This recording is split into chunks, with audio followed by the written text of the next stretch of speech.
Welcome to our channel. Today we how to update your Elasticsearch indexing strategy with data lifecycle policies, detailed guide step by step clearly.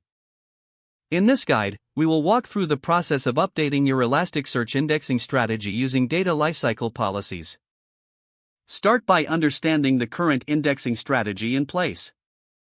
Review the types of indices you currently have and their respective data retention requirements. Next, determine the specific lifecycle phases you want to implement, such as hot, warm, cold, and delete. Log into your Elasticsearch cluster using a command line interface or your preferred UI. Use the Kibana console or a similar tool to check your existing index templates. Identify which index templates require updates to accommodate your new data lifecycle policies. Create a new index template or modify an existing one by defining the lifecycle settings. Set the index.lifecycle.name to a new policy name that describes the lifecycle stages.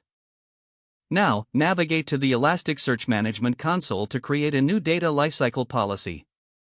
Define the phases within your policy, such as introducing a hot phase for indexing new data. Specify how long data should remain in the hot phase based on your use case. Next, configure the warm phase to migrate older indices to less expensive hardware.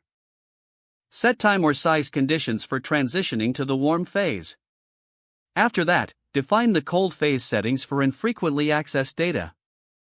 You can also specify when to delete indices during the delete phase based on retention needs.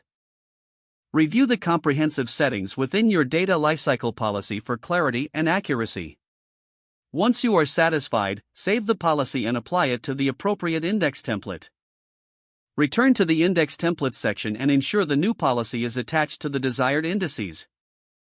Now, you can monitor the application of your new policy to see if the lifecycle transitions occur as planned. Use the Elasticsearch monitoring features to track the performance and efficiency of your updated indexing strategy. Finally, ensure you document your changes for future reference and for team awareness. With these steps, you have successfully updated your Elasticsearch indexing strategy using data lifecycle policies. If the page does not load, refresh the browser or try again in a private or incognito window. Make sure you are using the correct email address, then retype it carefully to avoid small typos. If your password is not accepted, use the reset option and create a new strong password you can remember. Check your spam folder for verification or security emails. Then complete any enable two-factor authentication if available to improve account security and reduce unauthorized access risk. Don't forget to like this video and subscribe to our channel for more step-by-step tech guides.